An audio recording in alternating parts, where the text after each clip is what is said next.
Hello, welcome back to my channel. आज फिर से हाजिर हैं एक इंटरेस्टिंग एक्सपोनेंशियल प्रॉब्लम के साथ। यह है 3 power x dot 9 power x is equal to 12। इसमें यह एक्स अननोन है। एक्स की कीमत फाइंड आउट कर लेते हैं कि एक्स की क्या कीमत है। चलिए स्टार्ट कर लेते हैं।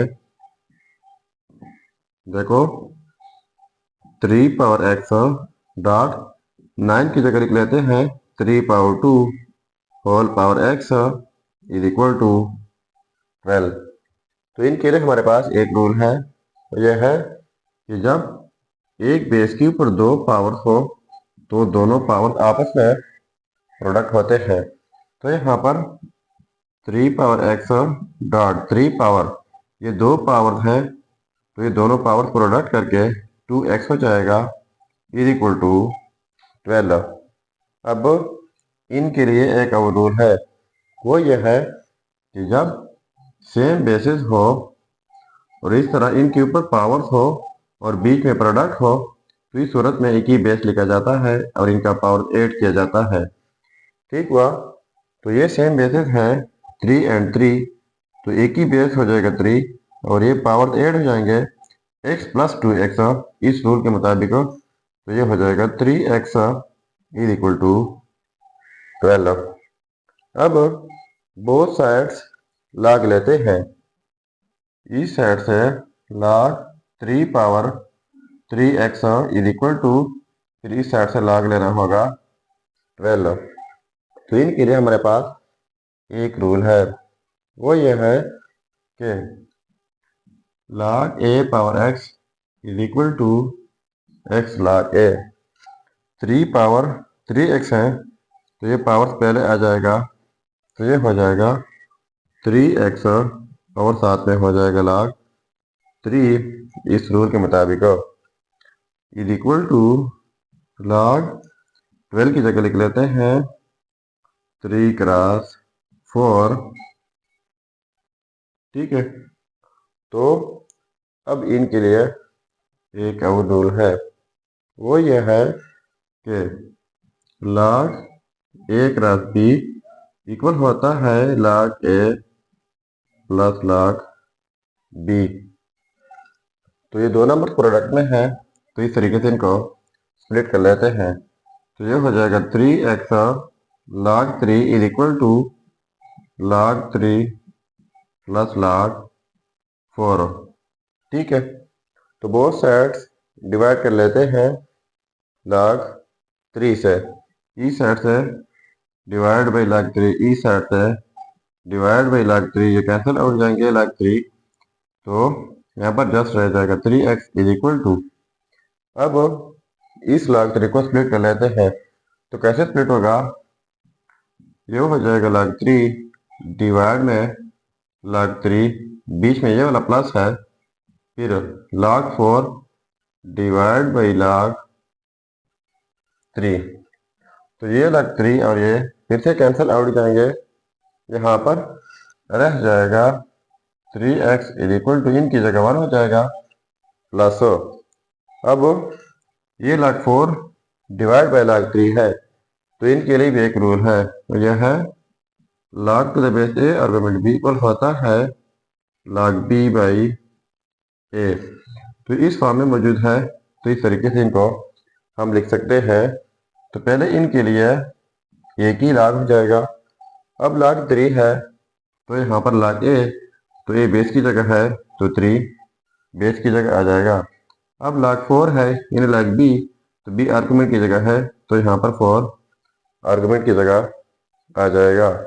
अब बोथ साइड्स डिवाइड कर लेते हैं 3 से। इस साइड से डिवाइड बाई 3, इस साइड से डिवाइड बाई 3, तो ये 3 और ये कैंसिल आउट जाएंगे। तो हमारे पास x की कीमत हो जाएगी 1/3 इंटू में 1 plus log to the base 3 argument 4।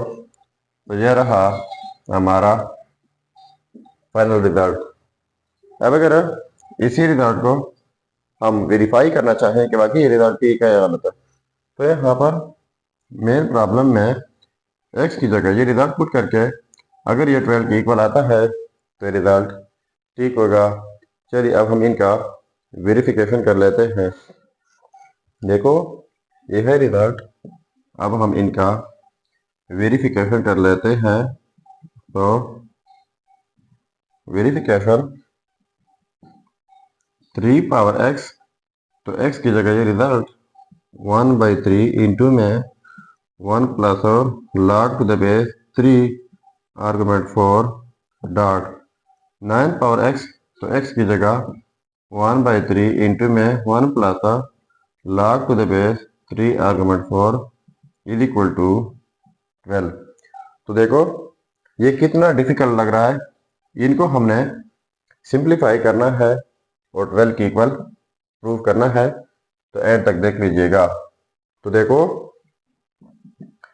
3 power 1/3 power में 1 plus log to the base 3 argument 4 dot 9 की जगह लिख लेते हैं 3 पावर 2 होल पावर 1/3 इंटू में 1 plus log to the base 3 argument 4 is equal to 12। ठीक है, तो ये पहले मैंने रूल बताया, जब एक बेस के ऊपर दो पावर्स हो तो पावर प्रोडक्ट होते हैं।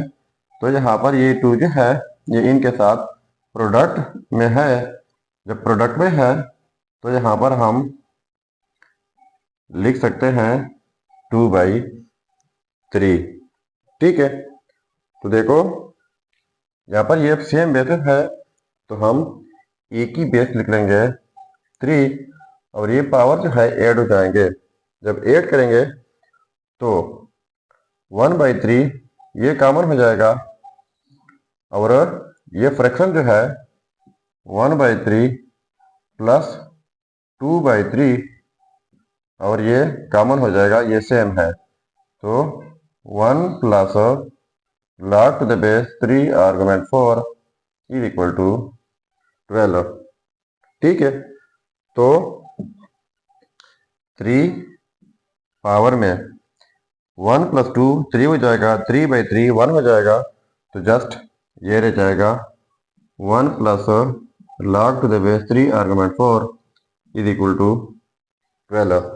तो पहले मैंने रूल बताया, जब इस तरह का सिचुएशन हो तो इनको हम लिख सकते हैं 3 power 1 dot 3 power log to the base 3 argument 4 is equal to 12। तो अब इनके लिए एक और रूल है, वो यह है कि जब कोई बेस ए हो, इनके ऊपर पावर में log के साथ फिर बेस ए हो आर्गुमेंट बी डिफरेंट हो, तो ये फिर आर्गुमेंट बी के इक्वल आ जाता है। तो देखो ये भी जो है इस तरह का सिचुएशन है, तो हमने फिर 4 लिखना है। तो 3 पावर 1 3 हो जाएगा डॉट, ये सेम सिचुएशन है तो यहाँ पर 4 हो जाएगा इज इक्वल टू 12। तो 3 डॉट 4 ये भी 12 हो जाएगा इज इक्वल टू 12।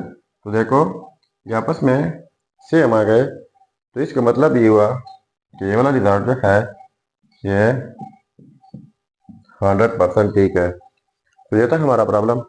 अगर चैनल पर नए हैं तो सब्सक्राइब कीजिएगा। मिलते हैं नेक्स्ट वीडियो में। अल्लाह हाफिज।